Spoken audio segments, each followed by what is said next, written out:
Our Deschutes Basin aquifer is a large bowl, with a deep end near the Cascade Mountains, becoming shallower to the northeast. Our side of the Cascades drains into this bowl, creating groundwater, which is the source for our aquifers, springs, and wells. The most phenomenal thing about the aquifer in Central Oregon under Bend, Redmond, in the Madras area is it is extremely robust and plentiful. The amount of water that runs through the system is tremendous. We're talking millions of acre feet. Well, we have a vast aquifer underneath us that's recharged mostly by snowpack in the Cascades. We are seeing groundwater declines. Although our groundwater is plentiful, our current extended drought is putting pressure on the water table. This drought has been a prolonged one over the last 22 years, where we haven't had a series of years where there was exceptional or abundant rainfall and snowpack. And so naturally, the water table has been dropping, and we have seen declines on the order of 20 to 30 feet in the aquifer in Central Oregon. And so the cities, their future water supply does depend on groundwater, and we're going to have to be even more careful with groundwater moving forward. So as we move into more growth, more drought and climate change, we're just going to have to be more careful with both the surface water from the rivers and the groundwater. Along with groundwater, our surface water, such as lakes and rivers, play an important role in our area. If you look at the river behind me, it looks really good, right? A lot of water in that river.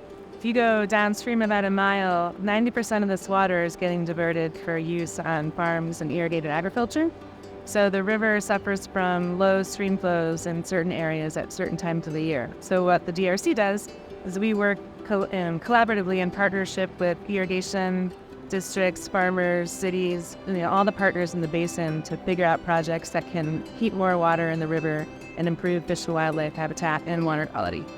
The section of the river right behind us, the flow typically, if we were stepped back in time 30 years ago, would be 30 cubic feet per second or less.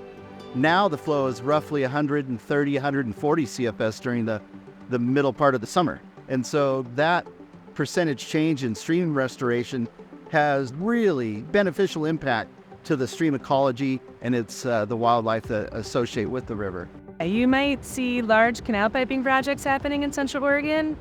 Sometimes those go through neighborhoods and people lose water features, but those projects are one of the biggest opportunities we have to restore stream flow and to help farmers in Jefferson County, who are the most productive farmers that are really suffering to get their water needs met in drought years. It's estimated about 50% of the water that's diverted is lost, and the irrigation districts are trying to improve on that, and that should be applauded. However, if you have a well that was drilled next to a canal and the canal is piped or lined, there's a potential for that well to go dry. So there will be a change in how much recharge occurs to the aquifer in Central Oregon, but it's still a small percentage of the overall recharge and the overall water budget of the canal system. Between the city of Bend and the many other local groups caring for our water, the future of water is in good hands. So we work with farmers and ranchers around Deschutes County, and we help them to improve their on-farm irrigation systems. There's still a lot of flood irrigators in Deschutes County, which means their irrigation just will flood across the entire fields, which is pretty inefficient for many reasons, for evaporation, and also it doesn't cover as much ground. So we help them replace their flood irrigation into sprinkler systems that you see, which is a lot more efficient for their water rates. So one of the big focuses for us right now at the City of Bend is expanding our conservation programs. That was one of our city council goals and one of the things that we feel is just good business.